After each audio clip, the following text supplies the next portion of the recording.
आप सभी को जय सिया राम। आप सभी खुश रहें, अच्छे रहें।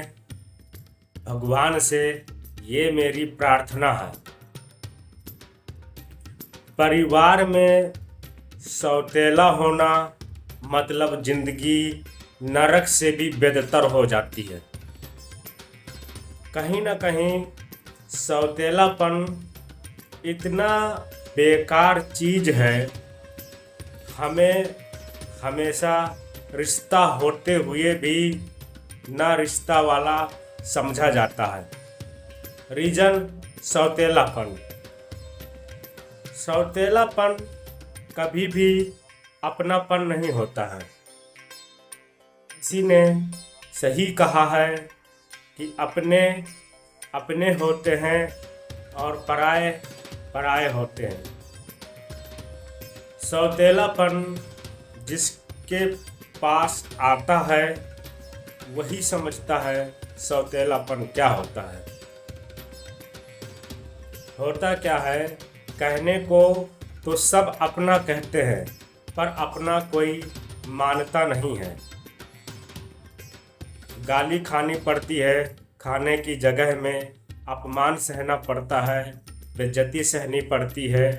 कहीं ना कहीं अगर हम ये सोचें सौतेलेपन में कि हमारा कुछ अधिकार है, तो सबसे बड़ी एक दिल में चोट जैसी बात होती है।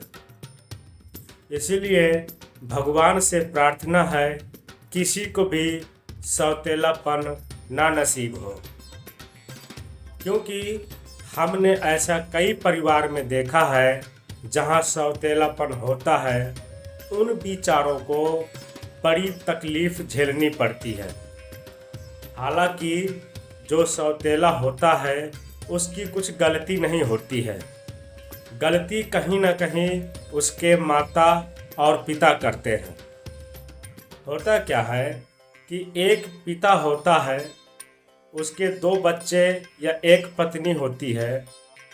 वो कहीं ना कहीं दूसरी शादी कर लेता है और उसके भी जब बच्चे हो जाते हैं तो वहीं से परिवार में सौतेलापन का खेल चालू हो जाता है और वहीं से परिवार की खुशियां छिन जाती हैं। परिवार जो है टूटने के दरार पे आ जाता है।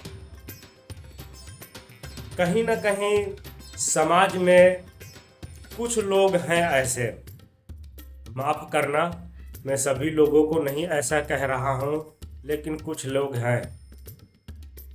हमारा एक दोस्त था, वो सौतेलापन से गुजरा है, तो मैं इस चीज़ को समझ सकता हूँ।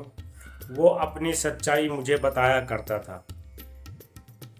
होता क्या है, सौतेलापन होने के इसमें 2 कारण होते हैं। या तो जो एक परिवार होता है, एक पिता होता है, अगर उसकी पत्नी इंतकाल कर जाती है और वो दूसरी शादी कर लाता है और पहले वाली जो पत्नी होते ही उसके जो बच्चे होते हैं और जो दूसरी वाली पत्नी आती है इसके जो बच्चे हो जाते हैं, तो वहीं पे प्रॉब्लम क्रिएट हो जाती है। अगर आपका बेटा जवान है तो उसको दूसरी शादी जहाँ तक हो सके एक पिता को नहीं करनी चाहिए।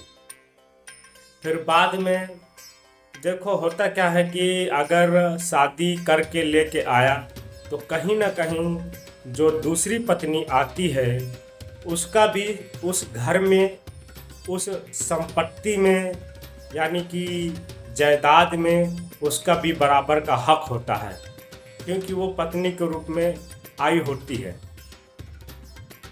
ज़्यादा करके अगर ये चीज़ अमीर घरों में होती है तो उतनी बड़ी प्रॉब्लम नहीं खड़ी होती, क्योंकि उनके पास उस चीज़ का हल होता है। और मेन हल जो होता है वो है पैसा। और जो गरीब परिवार के लोग होते हैं उनके पास उतना पैसा नहीं होता है।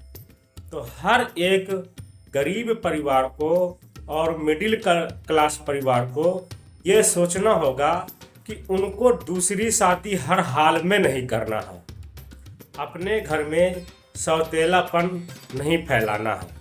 कहीं ना कहीं सौतेलापन होने से परिवार तो खराब होता ही है, इससे दूर दराज के जो रिश्ते होते हैं उनमें भी प्रॉब्लम खड़ी होती है।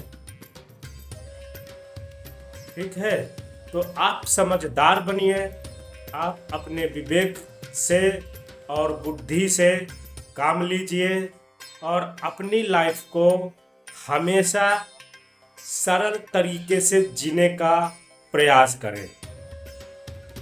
हालांकि लाइफ में संघर्ष है, वो कोई भी हो, क्योंकि बगैर संघर्ष के कोई भी वस्तु प्राप्त नहीं होती। संघर्ष तो करना ही पड़ेगा, वो गरीब हो, मिडिल क्लास हो, आदिवासी हो या कोई बहुत बड़ा व्यक्ति हो, सबको संघर्ष इस जीवन में करना ही पड़ता है। इसीलिए कहा गया है जीवन का नाम संघर्ष है। ठीक है, तो इस चीज़ों से आप सभी बचें और हमेशा प्रयास करें, हमेशा यही प्रयास करें कि अच्छा रहें और जहाँ तक हो सके जैसा परिवार है वैसा ही परिवार चले, ज़्यादा लालच ना करें। ठीक है, थोड़ा सा तकलीफ़ होती है घर गृहस्थी चलाने में, अगर घर में कुछ प्रॉब्लम्स आती हैं तो थोड़ा वेट करें, अपने बच्चों की शादी करें लेकिन खुद की शादी ना करें। ठीक है, आप सब खुश रहें, अच्छे रहें, यही मेरी भगवान से प्रार्थना है। जय सिया राम, राधे राधे, जय श्री कृष्ण।